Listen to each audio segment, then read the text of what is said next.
This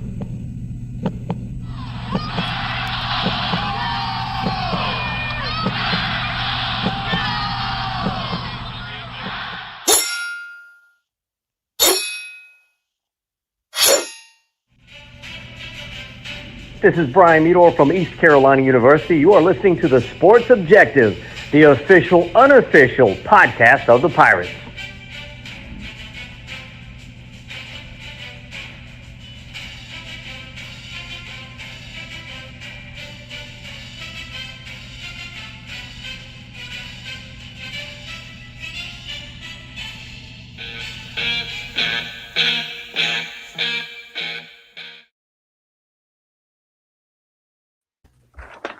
Welcome into the Sports Objective here on a Tuesday evening. We have Bubba Rosenbaum that's producing tonight behind the scenes. But I'll tell you what, we got a very special show tonight. We got two of my favorite people, one I haven't never met yet, and one that I've known for a long time. And first, making her debut on the Sports Objective tonight, Marilyn Payne. How are you? I'm good. I'm excited to be doing this tonight. I'm also a little bit of like this is maybe not tech nerd, but I'm taking in the way that y'all have this produced, and I'm so impressed by it. I feel like you guys were probably ahead of the curve when the rest of us had to go remote. Well, that's one of the only good things about the pandemic is Bubba found this. We were trying to, not to be too inside baseball, we were trying to find something we could use Facebook Live and not have it look like that we're just doing it from home. And so he stumbled across it at the spring of 2020. So that was one of the only good things that came out of the pandemic. One of my buddies from way back, the last 2 or 3 years, I guess it's 3 years, you've been with us a long time, Jay Sonnhalter, the former tight end. He's played like 10 sports in high school, I think. What's up, dude? What's up, Dave? I miss you. Bubba, good to be on Maryland. That's one of my running jokes with him. Like when I first met him, he told me he played 4 sports in high school, and each time I think that you do an interview with us, we just add another sport. So how many you played in high school? Played every sport there is. Yeah, well, my son just asked. He didn't realize that he thought you could only. He's 8 years old. He thought you can only play one sport in high school. So when I told him, he said, "You can play more than one sport?" And I said, "Yes." And I said, "You're in a 1A school, so you're gonna be playing like sports you probably don't even want to play, just so we can field a team." So, speaking of which, I know both of you are a great team, and we have two, like the Meatloaf song, Jay. 2 out of 3 ain't bad. We have both of you. You guys do a Friday night football show, right? Where you're doing the broadcast a game. Yeah, we do Friday Night Rivals. So every Friday night, we have the top high school game in the Raleigh area. So this week we're going to be over at Durham Jordan, and we're doing Durham Jordan versus Northern Durham. And for Durham Jordan, we're actually covering Justin Allred, who used to be offense coordinator at Rose, and then the OC for Jordan's Copeland Spell, who used to be the quarterback at Rose. So a little bit of a homecoming. There you go. I'll tell you what, Marilyn, I'm going to put you on the spot, and I'm going to ask you, this is something you'll be able to tell me without a doubt. Who's a bigger diva, Patrick Johnson, our friend P-Man, or Jay Sonnhalter to deal with, a diva? Who's the biggest diva to deal with on air? Jay, it's not Jay. But I don't know that it's Patrick either. I think so. This is obviously my first. This is my first fall with this particular crew. I've done FNR Friday Night Rivals with Sinclair since. Really, my first experience with them was December of 2018 with the state championships, and then was in the Asheville, Spartanburg, Anderson, Western North Carolina, and upstate South Carolina market. And I've never worked with either of them. I've known Jay for a while. I've known of Patrick forever, but never worked with him either. And I'm not just saying this because like Jay's here. Like you can comb through my emails with the people who've hired me for this role. It's been such a nice crew to be on. Like everybody, we work well together. They look out for me, like they look out for one another. I don't know if there's a diva, it's me, because the North Carolina Department of Health and Human Services is a sponsor. So every time we do their interview, there's a mask. And so then I always have to stop and like refix my hair and do my lipstick. And then they always are giving me crap for it in the truck. So honestly, it's probably me. So it's not Patrick redoing his lipstick. So Jay did ask for some one time, but I told him he looked good enough without it that it wouldn't have been necessary. That's right. He's the male model of the Sports Objective for sure. Jay. Yeah, I actually the highlight of the year has been that Jay, I was told once, wanted to model his career after Jesse Palmer, which I would have much more nuanced jokes about if I had watched any of the Bachelor franchise. But Jay's promised me that he'll get me caught up on everything I need to know about America's favorite worst television show. Actually, Jay's going to be the next Bachelor. That's breaking news we're going to have, right? What do you think, Jay? Did I just break that? I'm so sorry. Yeah, exactly. I'm sure the PR department's going to come after me soon. That'll be a lot of fun. So, actually, we'd love to have you if you could come to East Carolina and cover the Pirates. That'll be fantastic with Jay, right, Jay? Marilyn, we need you down east with the Pirates. I covered a few of ECU's games when I was in my early to mid 20s, and they were fantastic. That whenever you guys rolled the show open here tonight, I was like, dang, I haven't been in Dowdy-Ficklin since Carolina played there to start the 2018 season. That's the last time I was out there. Maybe, if we can find a Saturday that I don't have another game, I'd love to come. Be a lot of fun, Jay. You gotta bring her down and show her the right way with the tailgates, right? I mean, tailgates are legendary. They're epic. Make it. You guys are sorely disappointed so quickly. Oh, you're not going to come to the tailgate? Well, I've never been good at day drinking. Well, we have night games, don't we, Jay? Yeah, we'll just eat. Charleston. We'll just eat and we'll just eat and we're gonna go to your tailgate, Dave. What? Is Dave inviting me to the tailgate? Dave's tailgate. Yeah, sure. Yeah, we'll make it right. Yeah, we'll do it right for. There's actually the Thanksgiving one is probably the next time, because the next time we have one is going to be like during Thursday night game is coming up. So, yeah, that's going to be a good one. South Florida on the 28th, Jay?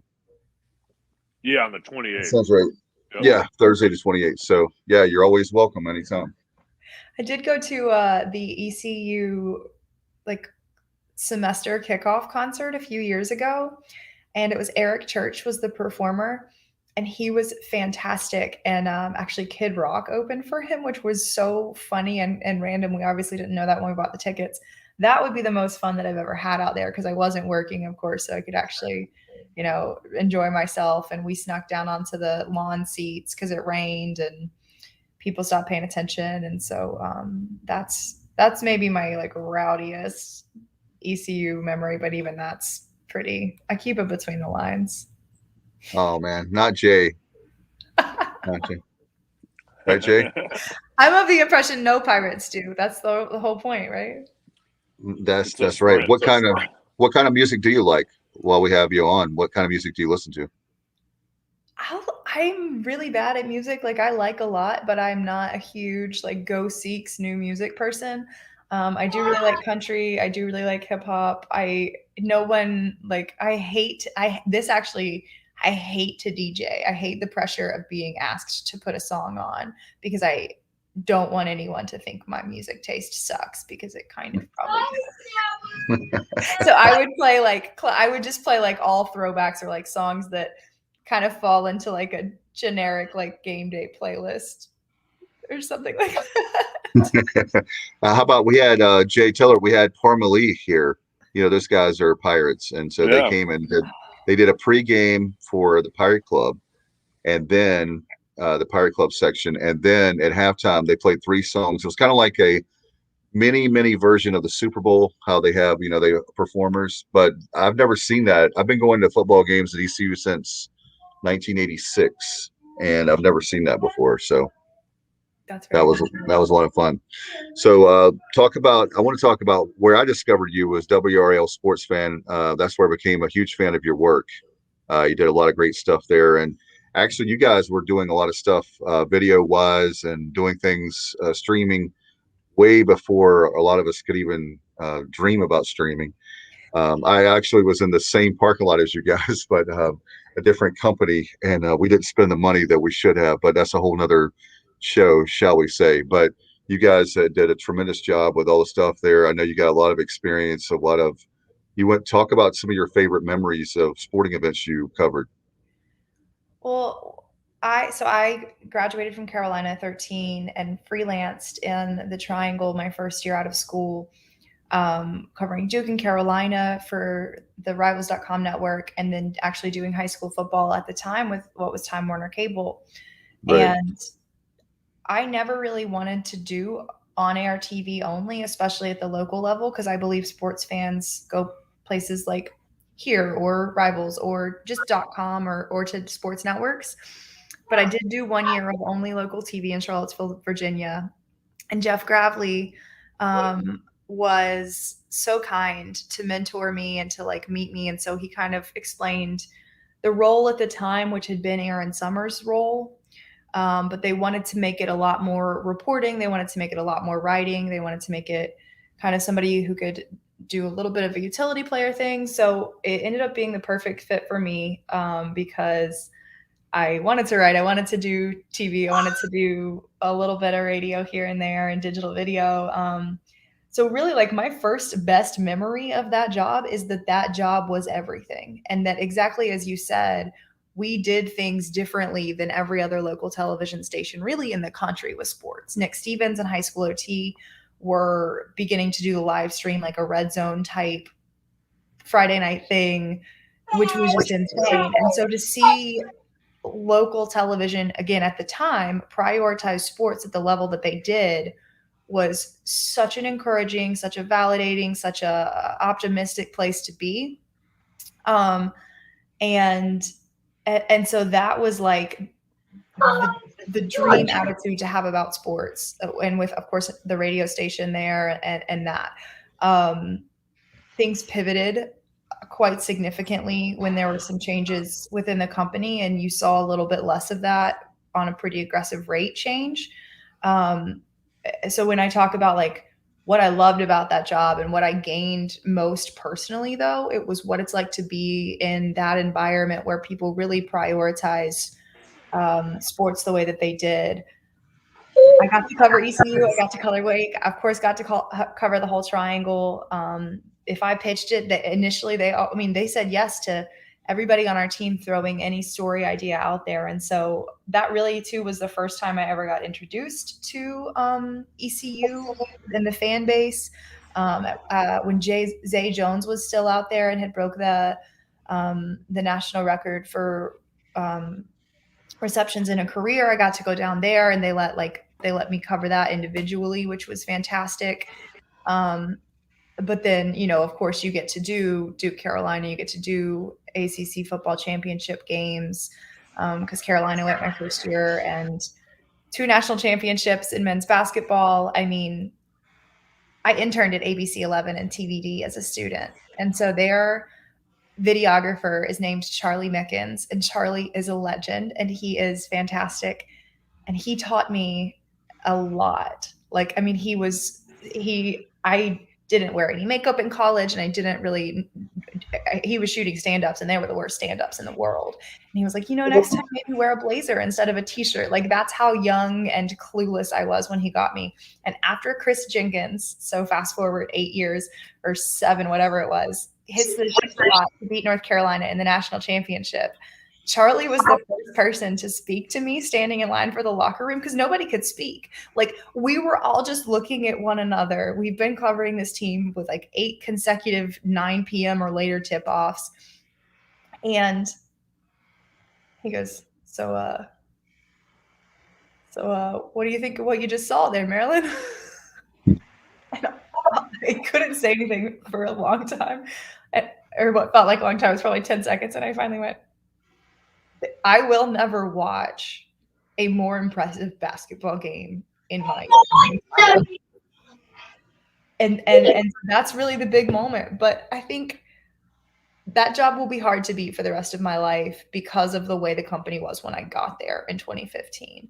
Because I got to work with Joe Ovius. It introduced me to Joe Giglio. It connected me with different fan bases. And I mean, like Dennis Smith's dunk in the Cameron Indoor Stadium that didn't count, but when State beat Duke at Carolina, or Duke at Duke, that was a huge moment. I don't know. It was a great job.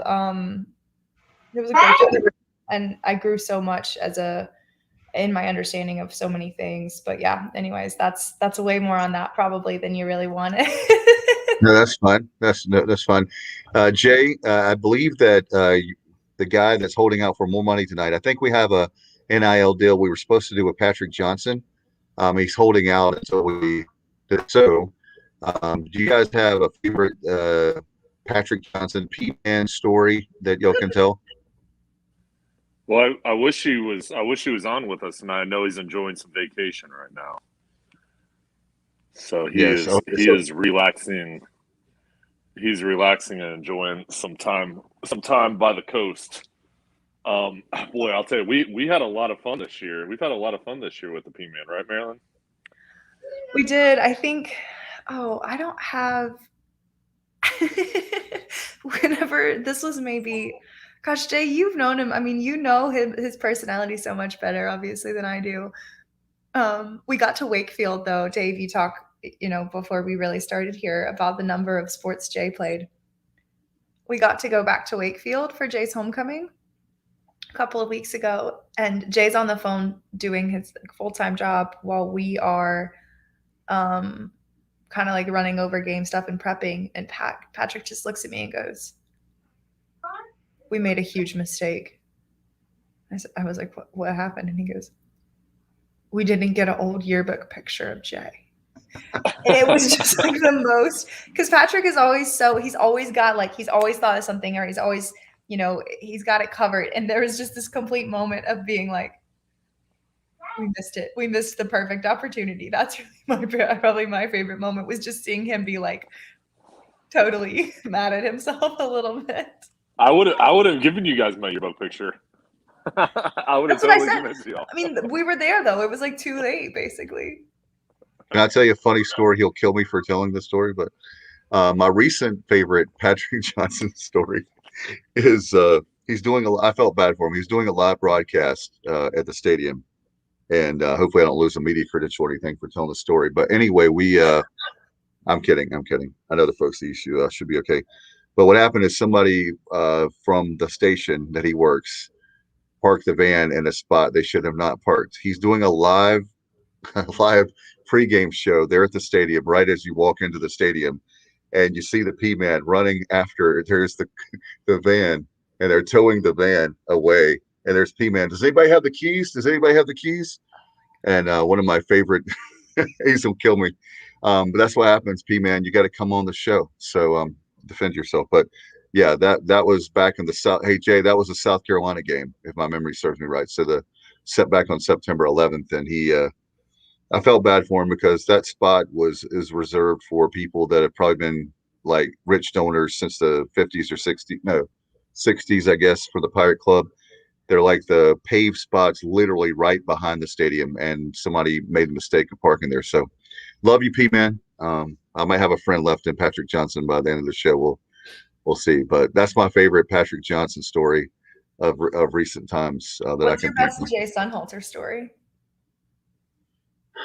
Wow, Jay is so cool and so slick.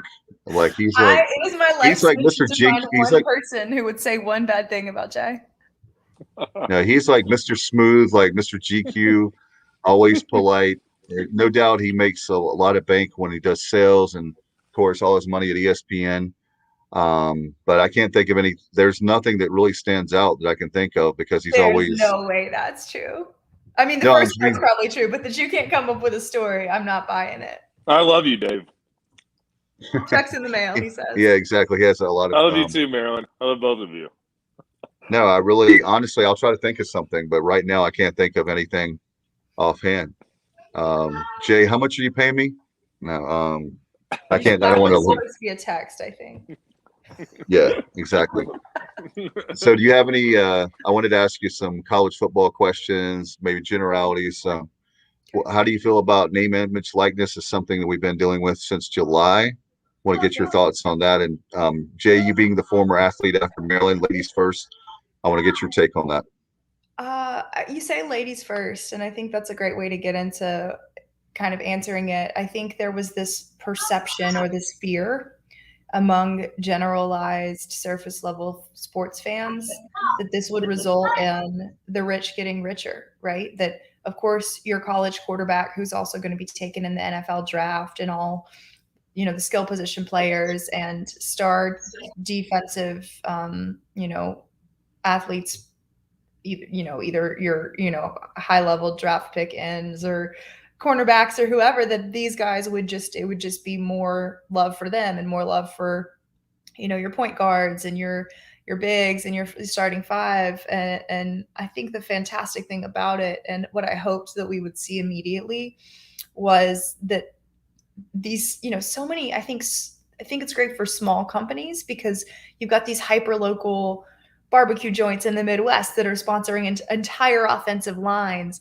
We've got fantastic gymnasts across the SEC who are making tons of money as young women who, candidly, they're beautiful. They're in fantastic shape. They have hordes of fans who are younger girls in their sports. And in any other circumstances, these young college women would be able to be like Instagram influencers with those size of followings. And then they would be able to get money from their Instagram presence or whatever it may be on their own. Like at Carolina, there was a cheerleader, and she was a cheerleader, so she didn't have to worry about NIL type problems because it wasn't through the NCAA. But she made a ton of money because she'd been a great competitive cheerleader since like being a kid. And so those types of people are now benefiting. And if you look at the numbers of not quarterbacks, not starting five basketball players, not just skill position football players, you see people being able to benefit across all. And then, of course, those men who make the most money, in theory, bringing the biggest draw to these college programs are also getting their due, so to speak. So I think it's fantastic. 6 seconds left. But we'll have to see how it ages, right? Because of course everybody's good with it when we're 4 months in. What about when it's tax time and nobody knows how to do their taxes because they're in college? Exactly. What about you, Jay? I tell you one thing, Marilyn. Don't you think Jay, if he had NIL back in the Skip Holtz era, that dude would be? I tell you, like the like all the like tuxedo places, all the stuff like that, you'd be making tons of bank. Well, I want to know, Jay, what's your one ECU or Greenville local business that would have been like your number one? Man, I got to get a deal with them when you were in college. Oh gosh, there would have been a lot of food places because I like to eat. Chico's. Yeah, every food restaurant. I would have really liked that. I'll tell you what though, if I was in college, I definitely wouldn't have known about the tax stuff. I would have just thought it was all coming in, and I wouldn't have realized the tax part of it. And that's like, I'll tell you though, like for me, there, obviously I'm all for like everybody entrepreneurship and everybody getting what they deserve. The only thing that the other side of it is, to me, is like for real, there's a lot of these guys that don't know, or these athletes don't know about the tax side of it. And I've heard from others that, it is a big learning curve that they don't realize, they've got to pay taxes on this. So I think it's an eye opener, in a way to the real world. And then, another thing, and this isn't really positives or negatives, but it's just reality. When you're taking endorsements or money, there's pressure on you. I mean, think about Spencer Rattler at Oklahoma right now. Oh yeah. I'm sure he's getting a lot of money, but I mean, that's a real life situation where if you're not performing, it's going to run dry. So it's almost in a way, it's a kind of a pre-pro with as far as the pressure, and just the reality of the situation. So I think I'm excited for the athletes that can gain revenue from it and make money on it. But I think there also is another reality, another side to it that's just kind of probably been eye-opening for some and will continue to be that way. So Dave, you don't know this about me, but my full-time job since the pandemic hit has been a nonprofit with a small business improvement district organization in Chapel Hill. And when I say I crash landed and this is how I know God is real, I started on March 9th. It was part-time. Wow. And it was supposed to bridge between a job I had with USA Today, which had been dissolved with their corporate merger. And then Carolina's basketball season was ending. And so I was like, oh, I'll take this job. It'll get me kind of into baseball season or whatever I've got next. And then all the sports got canceled and I had to figure out how to work with small businesses all the time in the middle of a pandemic. In that job, it's shown me the benefit to, like Coca-Cola is a corporate sponsor for all of these athletic departments, or Pepsi or PNC Bank, or, yeah, exactly. What do we have? First Citizens or Farm? What is it? Farmers National or Geico? You know what I mean? But it's like Farm Bureau, yeah, and Farm Bureau Insurance Group. So Inviting Health. And so it's like hospital systems, energy companies, banks, soda companies, and then either Nike or Adidas, or heaven forbid you get Under Armour or whatever it was, Russell Athletics that Georgia Tech finally got out of. But beyond that, the price of college athletics never allowed for your favorite place when you go eat after an ECU game to be formally connected to athletics at ECU, or if it's Shooter's Bar out on 9th Street or off of Main Street at Duke, or every place in the country has like the place, right? And this NIL deal also gave a huge opportunity to small businesses to help revitalize their brand, lift their marketing opportunities coming out of a pandemic where all of them were just totally decimated too. So I know it's about the athletes, but it's been super interesting to see the other side of it and see the universities put a lot of education in place for like teaching. Look, here's my bottom line. I hope that 6 years down the road, this means that there's a tax education class available at all universities, because the schools figured out the athletes needed it. And then hopefully the other foot drops and they realize all college students should be taught how to do our taxes, because we'd all be better off if we knew what we were doing when we got out into the real world. Yeah, I remember as a matter of fact, Jay, do you remember like on campus, and Marilyn, I don't know if you did, but the credit card companies were vicious, but coming on campus, and I remember it was yeah, and they actually, I'll never forget this. One of the times I signed up for a credit card and I literally got a 2-liter drink. So but they don't but what I was getting at is a point that they should teach classes like that for, like when you said the average college student. Is true, because I didn't think about the fact like I had to get a break job one time and taking a date out in college and different things like that. You don't think about, oh, I have to pay that back, when you're 21. I guess I was 21, senior. Even when you're an upperclassman, you still don't think about the ramifications of not only those kind of choices, but maybe some other choices you're making on Fifth Street, right, Jay? Oh yeah, only good decisions on Fifth Street. There you go. See, Marilyn, you'll come down and we'll teach you about.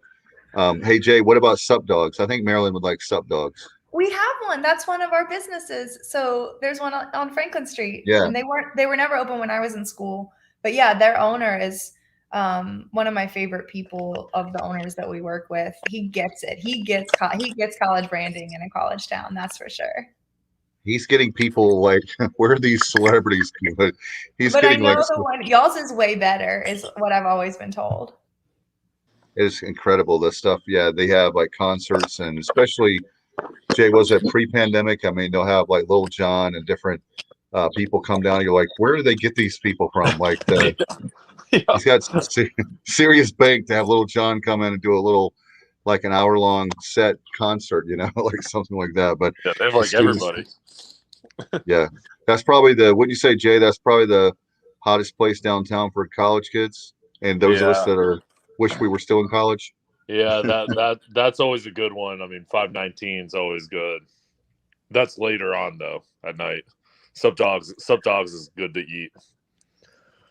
A lot of food. Yeah, before we get in any more trouble with that about downtown, Listen, I'm sorry. we're all of age to just want to like. We're all adults here. No, I was talking about. I said the wrong word. I said a bad word on the air. Oh. You're supposed to say uptown, and I said the wrong thing. I said downtown. I'm from the era. I'm so old. It was downtown Greenville, but you have to say uptown Greenville. What? So that's the marketing thing they do. So uptown, right, Jay? Uptown. Oh, I didn't know. I still called it downtown. All right. Well, you're cool. You're one of the cool uptown. kids. You're one of the cool kids. No doubt. I don't even know the new. I would just call it Greenville. I don't know anything. We got to come out and hang out with us downtown. See, uptown, downtown. At least we have our football team is doing better, right, Jay? Yeah, showing a lot of improvement. Yeah, it was we've gone from when the last time you were in Greenville where we won that game against the Tar Heels, but I'll go tell you there was only 9 wins out of that era under Montgomery to where we've turned things around, where now when you lose a game you should have won like Saturday night, it hurts, but it hurts now because it was a close game where you have a chance to win, where before it hurt because it was pride, because you're getting blown out. And hey, Jay, how about that? The worst game to me of the Montgomery era was that 2017 Memphis game, the end of the 17 season. I was so mad, and I'll say this publicly. Sorry, Scotty, but I was so mad. I said he should be fired and made to like fly on a commercial flight home. I was really upset. Yeah, I was just really upset because our football team is, well, I'm just being honest. Our football team is like our pride and joy. Our baseball is really big, and hopefully our college basketball will get better. We do have a great coach in Coach Dooley, so we're keeping our fingers crossed there. But with football, it was just like it was brutal. So now I've tried to explain to folks that we were so far down. In fact, Jay, it's hard to believe, but December 4th is 3 years Houston's been with us. And the program was so down when he took over. He had very little to work with. I mean, it was like everything you can imagine happened to our university, happened to the athletics department, the football team. And he's taken the team, and the depth is better. I'm trying to get Jay to come back and play. Maybe we could, change his name or something. And I think you can still play, don't you, Jay? I'll find a year of eligibility. All right. I'll can you get in the transfer portal or a grad student? Get the COVID extra year. Hey, Jay, you're super senior, Jay. I'm a super senior. Listen, I don't know, Jay, with that ankle hold up. I'm not trying to come at you, but I'm just looking out. I'm recovered now. I'll go. Oh, okay. I've had dreams about having another year of eligibility. I really have. Yeah, that NCC. My favorite memory of I have dreams about not being graduated sometimes because of one of my credits not coming through. You transferred to Carolina or from Carolina? To Carolina. Oh, okay. Got you. One thing I know I have friends that went to UNC, and they always say, they always use the term, instead of the university, they say Chapel Hill. That's one thing I've noticed. Right. UNC, all my friends. That's a very regional thing because my mom did the beginning of her college career at Carolina, and I think that there's a direct correspondence between places that say that and places where people will also go to or know people who went to South Carolina. And I think that's just where South Carolina is like infiltrated North Carolina, and that's become a thing because it used to drive. Like I can remember being a kid, like elementary school, and it driving people who had graduated with my mom insane that Chapel Hill was becoming what people would call Carolina. And then like I've been places where that's all you hear is Chapel Hill, and I've been places where like when I lived in Charlottesville, Virginia, all they called it is Carolina. There was not a person in the Commonwealth that I ever heard call it Chapel Hill. And so and like, obviously, Debbie Yao made it her lifeblood's mission to get people to call it Chapel Hill. And I think UNC-CH instead of just calling it Carolina. But so I think it's very much tied to like what other colleges are popular in a particular place, or like if you're around a lot of NC State fans, you're going to get Chapel Hill instead of Carolina. But it's funny. I love conversations like that. Like, would you call it ECU or would you call it East Carolina? Definitely East Carolina all the way. And I've never heard it called anything but ECU. Yeah. Well, because the reason being is that when you're in the media, you actually know how to say the name of the school. A lot of times people will say Eastern Carolina, right, Jay? They say the wrong thing. So that's why there's been a really horrible attempt, but people try so hard to say ECU, ECU, ECU, because they're so afraid that one of the announcers on the air, I think they do it to screw up on purpose. I really do. But there's so many announcers that never get the name of our school right. Am I wrong, Jay? Laziness. Yeah. Yeah. I mean, it's unbelievable how many people just like don't call it the right thing. I mean, I call it. So, and again, I'm from Asheville, so like literally opposite corner of the state, and it is Western Carolina University. Right. And we had a guy. Wait, Jay, did you play ever, or were you on a team with Will Towery? Yeah, I'm friends with Will. He was my little brother on the team. Yeah. Okay. Wait, that makes my heart so happy. Yeah.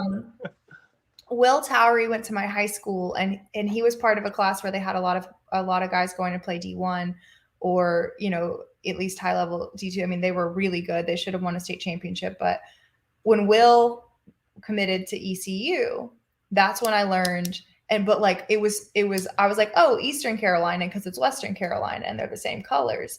And it's East Carolina. Like, Will Towery is why I learned that. You just learn it once and you do it right. I don't know. It doesn't seem that complicated to me. And I'm from the place where ERN is correct. And you just learn which ones are right and which ones not. I don't know. It's one of those, I agree with you, but it goes all the way back to the Peach Bowl year, which is 30 years ago. And you remember that Jay Lee Corso? What was it? I was trying to remember what he said. It was wrong. I think he said Eastern Carolina or something like that. And it was so bad that he actually came to the football dinner, I think the next year, to like make up for it. But anyway, speaking of football, do you guys have time? We can do some cuts here. I've got 3 cuts we're going to do for Mike Houston's press conference today for the folks watching tonight. And thank you, Bubba Rosenbaum, for doing that, for cutting these up for us. This first one is on Mike Houston talking about the open day. I'll play that right now for you. All right, a couple of practices into open week. Pretty energetic practice today. Important part of time, important time of the year for us, and got a lot of things we want to accomplish this week with our travel guys, and some things we want to accomplish with some of our guys that haven't played much yet, and so got a variety of things that we're doing this week on all fronts. So pretty good day. Really looking forward to seeing some of the young guys that we put in there in certain situations. Throughout practice today, and see how they did, and evaluate that, and have another good one tomorrow. Coach, after a game like that, a loss like that, is it a good thing there's a bye week to recover from it, or would you rather get out there and play right again? I'd probably rather play. That was a tough one the other night, and it's I'm still waking up in the middle of the night with that one. So you wish you had a game right now. You love if you won that one, it's a great time for an open week, and that's the tough thing about it. So close, but the good thing about it is it does give us a chance to heal up. It does give us a chance to get some guys some rest that played a lot of snaps. It gives us a chance to really work on some things that we need to improve on. Give us a little bit of extra prep time for the second half of the season, because we have some different situations, and got a really, really good Houston team that we got to go down and face to start it, and then a short week to turn around with South Florida, and so it's just a lot of stuff coming right at this open date. So for those reasons, it's a good time. And that's Mike Houston on the open date, guys. I tell you what, it's one of those things where losing a close one like East Carolina did, you obviously want to. I think Coach wants to have another game this week. If you win one, you definitely want to have you might want to have the open date with all the injuries that you have during the football season. Jay, Marilyn, what do you think? Well, I think it's always great having a bye week after you win. It's miserable having one after you lose, because you got to sit with that taste for 2 weeks. And then plus usually practice is a little bit tougher after a loss. Exactly. They had a really tough one today, brother. Yeah. It's usually not fun. I mean, that's like one of the biggest weeks of the year after the bye week. Because if you win, life is good. If you don't, then you're out there in full pads. So I feel for the guys right now. Yeah, coach said that today they had a tough practice, and see, they have Mondays off, so Tuesday normally would be rough anyway. And then you got to imagine too, Jay, they're actually getting ready for. So you have the open date, you have Houston, and then right back there, like we were talking to Maryland, you have the Thursday night game, USF. You don't want to take that one for granted. The Bulls are having a tough season again this year, but you have to. That's why you have to play the game. So you have a trip to Houston, and then you have the USF game back to back. Really quick. So you got to prepare for 2 or 3 games at once. And then I think Navy's right after that wonderful triple option that Jay loves so much. Yeah. Well, that one, I mean, that Navy game is always tough, especially up there. But I mean, I'll tell you, especially in this league, in any league, but this league, it's all about being consistent. It really is, because there's so many teams in the American that, play well one week and bad the next week. If the Pirates can just be consistent, and continue to get better and be level, and stay at that same consistency where you're taking care of the football and you're playing well, they're going to have an opportunity to finish strong. So that's the goal. And really, I mean, this bye week is probably coming out at a perfect time midway through the year. Guys, while we have a chance too, I want to give a shout out to Mark Calloway. He's a graduate and says he's graduated in 79. So I'm glad I'm not the oldest person on the podcast tonight on the show. Mark, thanks so much for tuning in tonight. If you have questions or comments, you can go on Facebook, Twitter, YouTube, we're everywhere. I don't think we do Snapchat, but I don't know how to do Snapchat. So I'm not a Snapchatter or whatever it's called, Jay. Jay, do you do Snapchat? I'm on it, but I'm not much of a snapper. My entire perspective on Jay Sonnhalter has changed in hearing that he has Snapchat. And hearing that I do have it? Yeah. Positively or negatively? I just am surprised. Yeah. Well, I thought Jay, man, that's not good, man. It should be good. Jay's deducing something from no words, so I don't know I'm up on all the Snapchat. I don't ever use it though. I need to get. What about TikTok? What about TikTok? I'm not on TikTok. No. I am on TikTok. Is the show on TikTok? We have TikTok, but we're not. I don't think that you can broadcast it. I don't know. I'll have to check into that. That's a good question. I have to do that. So. Our next cut, we're going to do a couple more. The next one is Mike Houston talking about missed chances, missed opportunities. That's something Coach talked a lot about, and that was definitely the case for this game, and we'll play that cut right now for you guys. You would undoubtedly watch that film, and you'd see that it was kind of one play here, one play there. Yeah. Do you still feel that way a few days? Yeah. I mean, and naturally I'm biased, okay? I don't think it should have come down to the last drive, just in my opinion, but that's my opinion. I thought our kids played very, very hard. I thought we did a lot of good things. I thought we missed a lot of opportunities. First 2 drives of the ball game to come away with no points is very frustrating. To be deep in the red zone so many times and only have 1 touchdown is very frustrating. To not be able to get a couple of stops there in the second half is frustrating. Now, UCF's talent and ability have a lot to do with that. I mean, it's we walk out there to start the game and you're looking like. They're a good-looking football team. They're athletic. They're big. It's a good football team. I feel like we should have won the game. That's just how I feel. There, Coach talking about. I tell you, it was that was so heartbreaking to tell you, Marilyn, how the first drive went.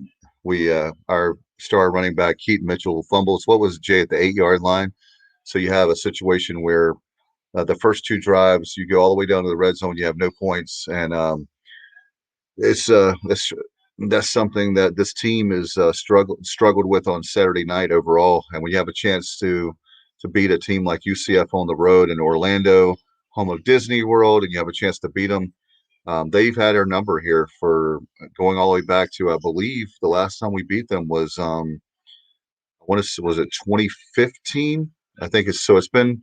it's been a while since we beat UCF, so they've kind of become like a rival, and the fact that they've won 500 games and we haven't been winning is it's kind of a hard pill to swallow, so to speak. So definitely a tough game to lose to, but especially now that we talk about how things are getting more games are now 50-50 games where we had no chance to win. So that you have to, I guess, look at that way. Oh, and Mark Calloway, by the way, says, guys, gotcha. I'm used to saying ECU. So he just says ECU. So there you go, Marilyn. You got somebody in your corner. Mark. I just want to be clear. I think East Carolina is so much stronger. When you say it, it just sounds, it's more of a presence, but I hear ECU from the majority of people. But I also like things that are unpopular quite often. Jay, how about you? You said East Carolina, right? Oh yeah, East Carolina. Yeah, I think it's just one of those things where we're frustrated. It's like another thing, a chip on our shoulder that we have where people can't even say the name of our school right, and that becomes frustrating. But anyway, we need to focus more on wins and losses than that, and on our indoor practice facility and our facilities. Talk about that, Marilyn. You travel around. That's one topic I wanted to ask you. I forgot to mention to you before in the green room is what are some of as far as the ACC, is it non-ACC? Who has, in your mind, the best facilities around? I'm putting you on the spot. I know you have a lot of friends at different universities. Honestly, this question I don't like because I don't have an answer. I have seen only minimally kind of the facelift that they've given the North Carolina facilities. But I haven't even, I've still not been in the indoor, which they built, I think now 2 years ago in completion. NC State's indoor is pretty fantastic. And I think they had theirs first in the triangle, but I'm not, for all the traveling that I did get to do at points, it was more so usually for basketball. So I don't know, but I wish I could go tour all the facilities because, man, there's some good stuff out there. Just seeing it online is usually, I see it like everybody else does. Our number one fan, Mark, again, chiming in. Back when he was in school, before squirrels were climbing trees, we said ECU, big bubbles, no troubles. Yeah, that was they actually rated back in Playboy magazine. They had the top party schools, and they said, "Sorry, ECU, we don't rate professionals." So I remember that back. People used to talk That's about awesome. I remember being told when I was in high school, I believe it was early 2000s, maybe that ranking, that list came out, and they ranked Carolina as having the best sex life on campus simply because of the ratio. Wow. Which I never felt like women far outnumbered men. I think when that report came out, the university had to start letting more boys in. And so that's not okay. Let me be very clear. I made that last part up. I have no idea how they fixed it, but I never felt like it was an overwhelmingly woman-filled university. There's definitely more women in East Carolina, right, Jay? Yeah, I think so. But that's all universities. There are more women in university than men.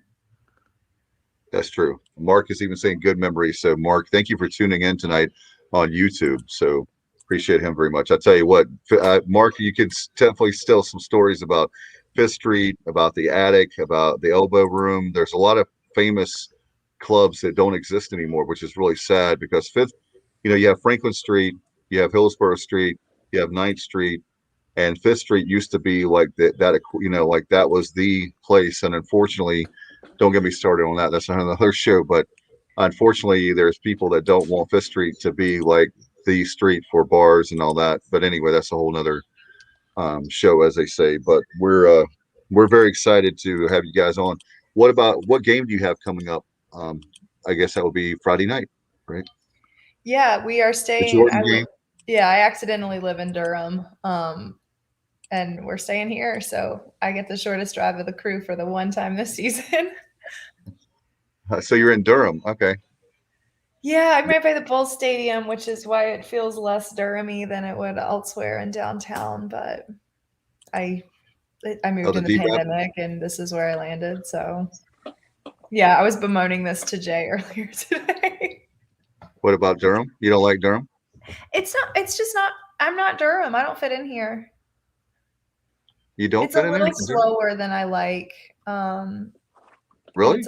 It's a little granola-y for my taste, which I understand is ironic given where I was born and raised. Asheville. Yeah. Wow. I would have never thought that. I am always happy to hear that. Thank you so much, Dave. Yeah. So, yeah, Jay. So tell me a Maryland. Do you have a Maryland story you can tell us? I'm just curious. They're all good stories. You don't have any bad stories? All right. Well, give us a good story.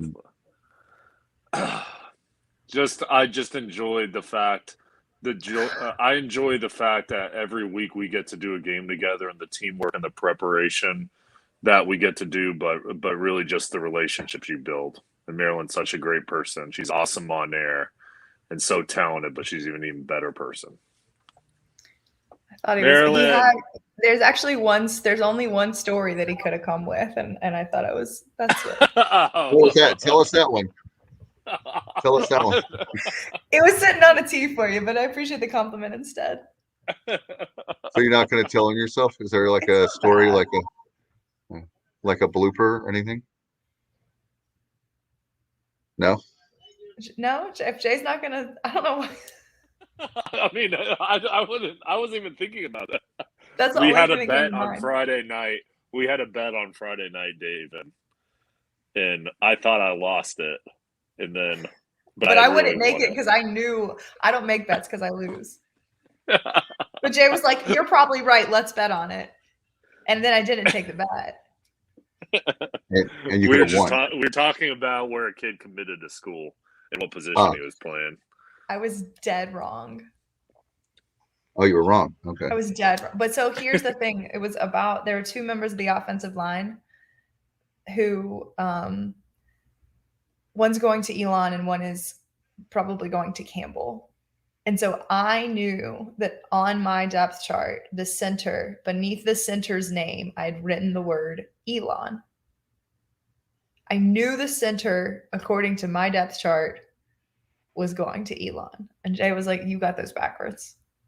Like, it's not, that's just flip." And I was like, "No, I know it's on there that's where." And it was on there that he was going to Elon, but it was wrong. Gotcha.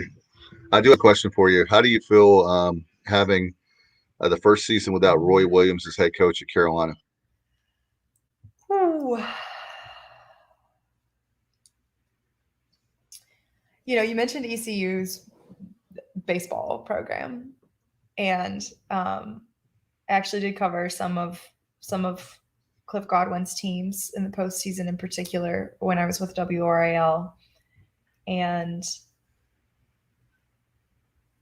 I love college baseball. And when Mike Fox retired from Carolina in the summer of 2020, they announced that he was retiring and Coach Forbes was going to replace him in August of 2020. And I sent a friend of mine who works in the athletic department a text, and I said, "I'm honestly surprised they didn't do his and Roy Williams together." Wow. In August of 2020. And even in saying that, when it was announced April 1st that Roy Williams had retired, I don't think I was ready. And I think the hardest part of it for me, I covered Carolina from 2012 to really through the end of the 19 season. I went all the way through the ACC championship. At that point, I was freelancing for Stadium Network. And then I didn't, missed the postseason with them that year, but it was just a couple games. 2019 into 2020, get to do the show. And it's terrible. It's the worst season in Carolina basketball history under Roy Williams, is the 1920 season. And I'm working for the school and for the team doing the basketball show. And then the pandemic happens and I didn't cover any of the pandemic season, and then he retires. And so I think it's really hard because I think a lot of Carolina fans feel about Roy Williams, and I think this is why we saw the retirement when we did, the same way that I feel, which is likely most people remember the 15, 16, 17 era, right? And that 18 team that everyone expected to go much further with Luke May as a senior and Kenny Williams and Cameron Johnson. And then there was like, what happened the next year? And then the pandemic happened. And it's so strange to see someone with such a storied career end it the way that he did, with this strange decline. And I don't know. I mean, we'll see. I'm super excited. Hubert Davis is who they hired, but like they have, media day right now is happening in Charlotte for ACC men's basketball, and Carolina opened practice, I think, last week. And it has not hit me yet that in no capacity will Roy Williams be coaching that team this season. And then we'll go through it again next year when Mike Krzyzewski is completely and entirely done. It's just weird. It's just so weird. I can't think of a college football equivalency because Nick Saban is a singular and Dabo Swinney is a singular, and it's to have them together is just crazy. But I think a lot of people around here, probably State fans in particular, and potentially just Wake Forest, and I think people might be ready for it who hate Duke and Carolina being so dominant, but it doesn't seem like fully real just yet. Yeah, we had to tell you how old I am. When Mike Krzyzewski was hired, Jay, I don't think I've told you the story, Jay. I'm originally from Durham. I'm 7 years old. I'm 7 years old when Krzyzewski was hired, and my grandparents asked me. We were at a Hardee's on Duke Street, and they asked me to get some condiments. I go up to the counter and I look to my right, and there's this young Duke coach named Mike Krzyzewski, who at that time I couldn't pronounce his name, and I was like, wow, I'm 7 years old, and there's the coach, the basketball coach at Duke, and there's a lot of people that I know that don't even know life before Coach K, and I do. And so that's why it's really bizarre, to have a coach. I don't know that will ever happen again, where you have a coach that's at one place for like 40 years, 41, whatever. I mean, I just don't think that's going to, maybe I'm wrong, but I don't know, at D1 basketball, especially Duke Carolina, that rivalry is right up there with the Yankees and Red Sox. I mean, the Dodgers and Giants that are in baseball. There's a lot of Alabama, Auburn. People don't understand that if you don't live, especially if you're in the Triangle, how big of a rivalry that is. 8 miles apart, guys dating girls at Carolina or vice versa, where the girls are dating guys at Duke, and they go to the same parties, same barbershops. It's just a crazy thing even Alabama and Auburn are not 8 miles apart. I mean, with Tuscaloosa and Auburn. So I don't think people really understand the magnification of that rivalry, how big it is. And it's because I think of the proximity. Yeah, you hit it really too when you point out the rareness or the rarity of having a coach tenured at a high level major program. Not just, I named 2 football examples, but beyond that, I mean, and Penn State was categorically in that conversation for a little bit. These 2 might be like across all sports, truthfully, the last 2. And I think that's why I'm so quick to tie the 2, obviously, to get right together. But I love too that John Shire is the next man up for the Blue Devils. And while I think that both Hubert Davis and John Shire have a tremendous amount of work cut out for them, and while they may not be the next head coach that is there forever, right? We may see both universities take hiring approaches that most universities across the country take, where success is demanded more quickly despite relationships at points. I'm really glad that both have the opportunity to be next, as we see a more of a generational and a culture transition from 2 Hall of Fame coaches. No doubt, they're legendary, and both got really good, nice guys. That's the thing that is another thing you don't. That's the thing. Even though it's a rivalry with Roy and Coach K, they're nice guys, so it's hard to hate them. They're really knowing what I don't know them very very well. I don't know Roy outside of just what I've been told by people that do know him really. But that's the thing is that people only really dislike those two because of the schools they're at. You're talking about that was a great point you made about the dominance of those two schools. I think that's the reason why people hate those two guys. Like if there's a word hate, I hate to use that word, but if they don't like them, it's not because their personality, it's because they win a lot and they win ACC championships and they win a lot of regular season games and they win.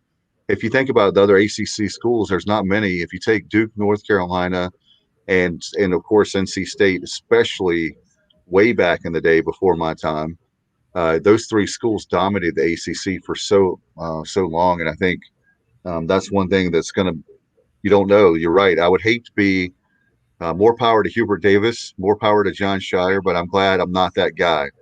Amen to that. On top of that, is sure we had Matt Doherty on, and to have your alma mater, I think it's a more difficult job when it's your alma mater versus it was not Coach K's alma mater. His is Army. Roy is his alma mater. When you have Hubert Davis, I think it's just my opinion. I don't know. I would put more pressure on myself if I'm coaching East Carolina because it's East Carolina and my school, my alma mater, versus if it's just any old job where I get to make my own way. There might be something to that. I will say I'm thinking about other coaches. So Mark Few with Gonzaga, which the most insane thing that I saw anybody throw out there is that they thought Mark Few was going to come to Carolina. And maybe he was. Maybe he really wanted the job. But that alma mater connection is one there that is very strong. So we may see him stay forever. And beyond that, I believe Jay Wright at Villanova is a hometown hero with a storied program. Yeah, Dana O'Neill wrote the most fantastic book about the Villanova men's basketball program that won that 2017 national championship and detailed just how meaningful it was to Jay Wright to be there, to your exact point, Dave, because of growing up in the Philadelphia area and how important basketball there to him was. So Jay Wright, Mark Few, and then, though not an alma mater, Tony Bennett, I think, will be at Virginia until he decides to retire. And it may well be the Cavaliers' ACC basketball world, with the rest of us just living in it for the foreseeable future. Exactly. No doubt about it. Mark Calloway is our hero tonight. Chiming in, he said, Dave, I sat 2 rows behind you, 1 seat to the left during our last regional. You're a great fan.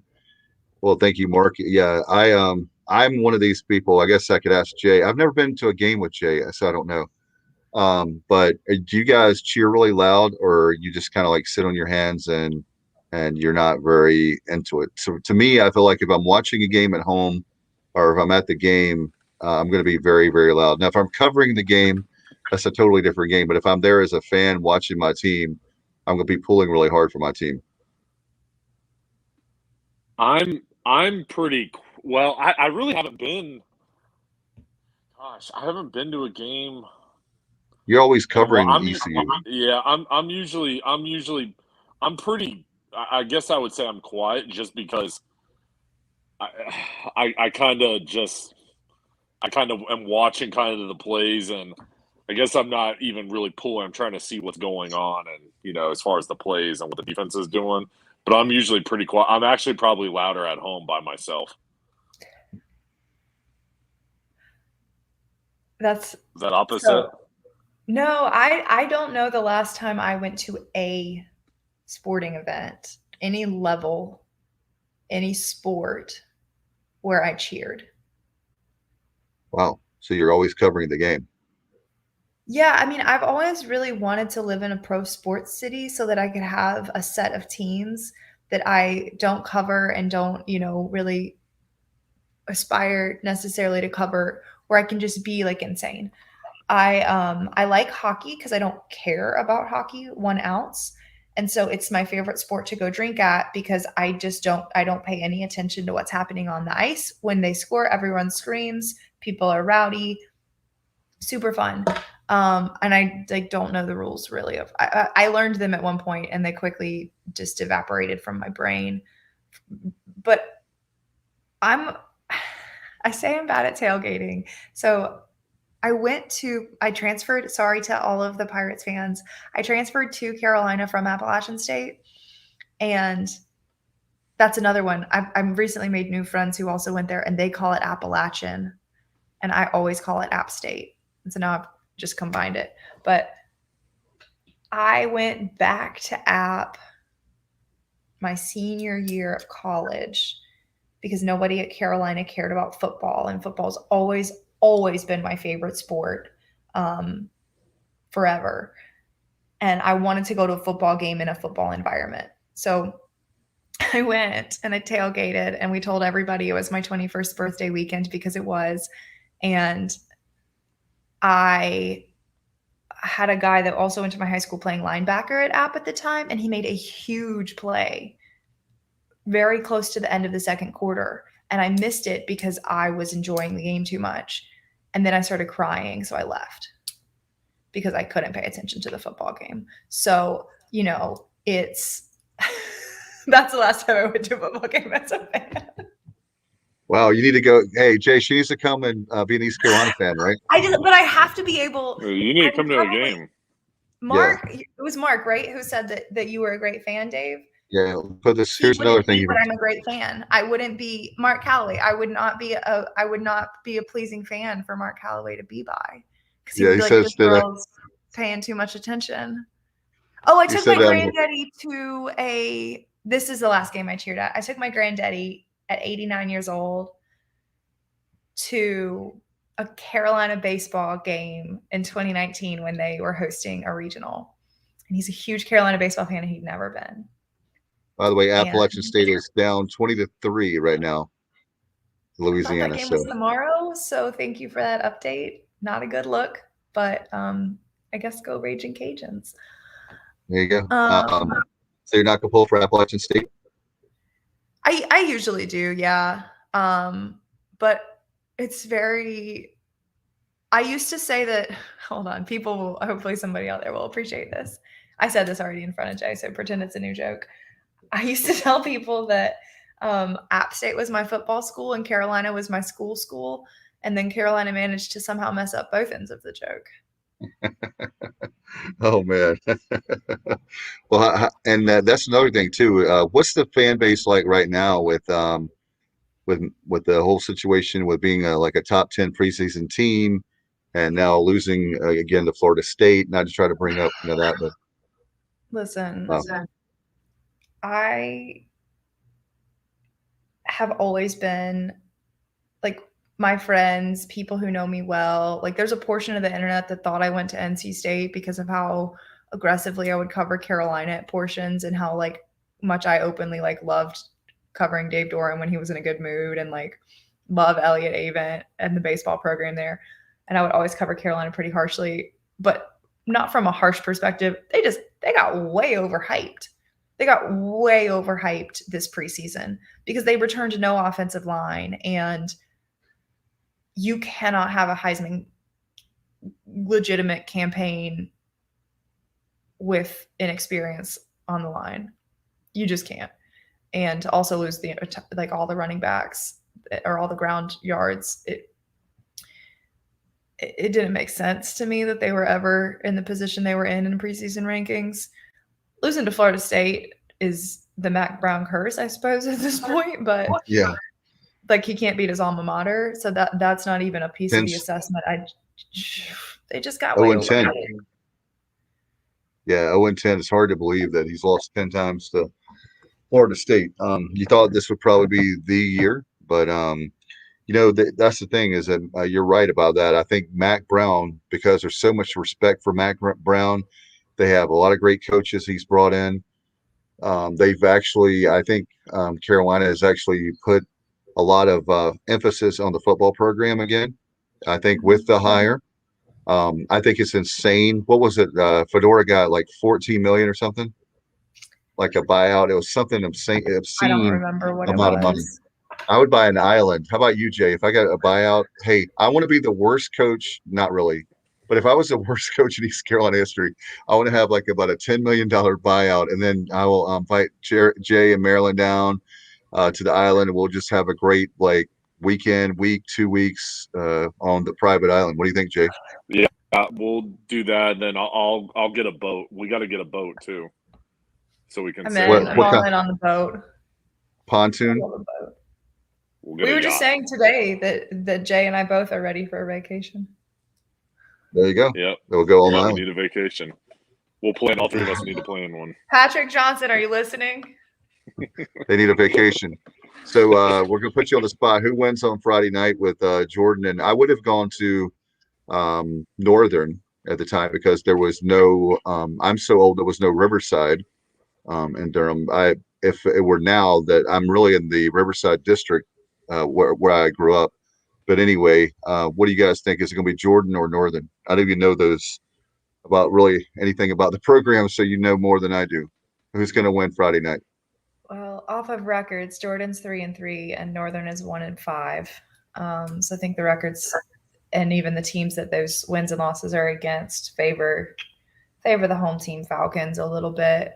They're a more experienced team as well. So I think they've got the edge, but it sounds a little bit like Northern is due to turn a corner. So I'm not totally going to discredit them, but we'll see. Our favorite fan, Mark, says, Marilyn, you know your stuff. So. Thanks, Mark. I really appreciate that. No doubt. Who you think, Jay? Who are you going with? I agree with Marilyn. Jordan's got experience, and they've got a guy committed to Duke. So it should be fun to watch him play.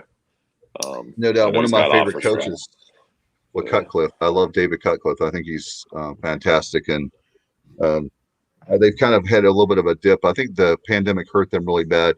Of all the ACC like triangle teams, I think that was the one that they had like a dip. Speaking of a dip, man, they really not the Duke of late that you know, more of the Duke that I grew up with, being there in Durham. So I hope they can turn around. How can everybody watch the broadcast? Can we watch the broadcast if we're not in the triangle anywhere for Sinclair Broadcasting that we can watch it?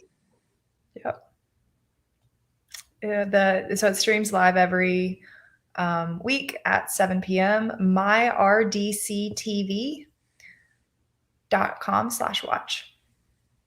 All right, Jay. And Jay, what about you? We're going to win this week. It's an open date, so we definitely won't lose the game with the Pirates. But what do you think about the game at Houston while we have you on? Well, I'll tell you, I mean, that's another one that's tough. But, I mean, we're going to go in there with a bye week, so we're going to have an opportunity to get a step ahead of Houston. To me, in that ball game, it's just going to come down to two things, really, turnovers, but also can we be physical? Can our defensive line rush the quarterback so we don't have to blitz? And then can our offensive line dominate up front and run the ball? Because Houston's more of a finesse team. So if we can win up front, we're going to have a good shot. I think we win it. I think that after that, I think they are hurting after this loss Saturday night with UCF. I think they're going to come out and they're going to be throwing it all over the yard. I think they're working on some wrinkles. You've given Mike Houston and that staff definitely more time. But, Houston's 5-1 on the year. So you got to say for their first half of the season, they've won 5 out of 6 games. So you got to give them a lot of credit. But before we let you go, how can we find you on social media? Marilyn Payne on Snapchat, TikTok, where else? The Snapchat only exists it has a lot of my saved memories over the years in it. So it's only there as an archive. But my Twitter is Marilyn_Payne. And my Instagram is just Marilyn Payne. I don't have TikTok because I'm old, but I watch TikTok. So, something for everybody. Just Twitter and Instagram are really my main ones. If you want me for sports stuff, it's Twitter. And I like to post, if you like to give your opinion, I will post Instagram polls pretty often and give people yes or no's. So that's my main thing that I do on Instagram. How about you, Jay? He's on Snapchat all the time.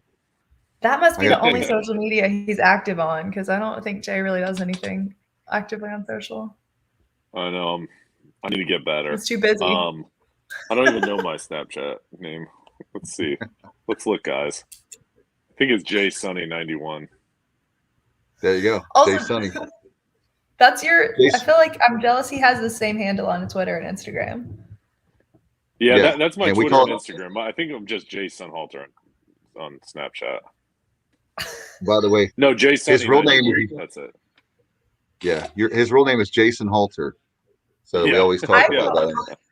So the other thing Jason kind of throw me under the bus for is that my old play-by-play broadcaster that I worked with every week was named Jason. And so at one point I said Jason to Patrick and Jay, and it was actually to Patrick, but they both thought I called Jay Jason. And I just felt like a real dummy. That was like week 1. Well, hey, we all make mistakes. You didn't kick me out. You're still there. Oh. Yeah, absolutely. I go by Jason, Sonny, Jason. But your full first name is just Jay? Yeah. It's not an abbreviation for anything? No. Jay. There you go. David? Yes. Yeah, my own air name. Some people call me other things, but anyway, Dave Richmond, I've gone since 96, so 25 years worth of broadcasting. So, but some people call me David, so it's fine. Whatever you want to call me is fine. But anyway, we'll have. By the way, you can from now on you can be a fan and you can like us on Facebook, Marilyn, and you can also on Twitter. We're on @thesportsobj. We're on Instagram. We're on everywhere. I think pretty much TikTok. I can't remember what it is on TikTok. We have coming up on Thursday night. We'll have our Pirate preview. I guess it'll be more about an open date. So we'll have that. And of course, it'll be, instead of the Pirate playback, it'll be college football playback because we have an open week. So I'm sure you can tune in for those, Marilyn. And Jay, you watch the show quite a bit, don't you, Jay? Yes, sir. I'm always tuning in. Yeah, every time I make a mistake, he lets me know. So not true. Right. You make no mistakes. That's not the type of viewer we want. Yeah, exactly. Marilyn, it's great to have you on tonight. It's been a lot of fun. And Jay told me you would be great. And I asked him, he said she's fantastic. And we appreciate you coming on. See, was it really difficult tonight? I mean, you've been on with us. I didn't realize we were on this long. No, it's because I talk too much. Hey, that's the business we're in. Well, thank you for being on. Jay, man, thank you as always, brother. Appreciate you for all that you do. Do you have by the way, but one more thing. Do you have an ESPN game coming up this week? We'll be down at Kennesaw State for Kennesaw State versus North Carolina A&T. So that'll be fantastic. On NASCAR and ESPN Plus. Yep, and then Maryland will be. Oh yeah, I have a game Saturday. I will be in Bowie's Creek as the Campbell Camels host the Monmouth Hawks. There you go. So is that ESPN Plus? Yeah, it's I can't remember if it's ESPN Plus or 3, but it's on the ESPN app across their family of networks. Digital game only. There you go. So if you're looking we don't have a game on Saturday for Pirate Nation, so you got a game with Jay and a game with Maryland you can watch. So on ESPN Plus. Pick guys, your favorite. You so we'll never know. No doubt. Thank you so much for being on tonight, and we'll have you get on real soon. And don't be a stranger, Marilyn. You're always welcome on our show. Right, Jay? Yes. We'll be back. I had a blast. Marilyn, thanks Marilyn, so much you for come to having ECU. Come and do a game. All right. Let's do it. All right. All right. Good night, guys. All right. Bye, y'all.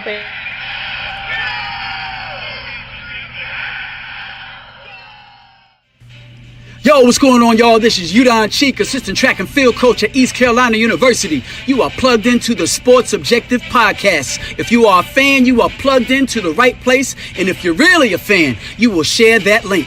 My heart is purple and gold. I'm a pirate down to my soul. And I don't back down, not at all. Find out when the cannons explode. Boom!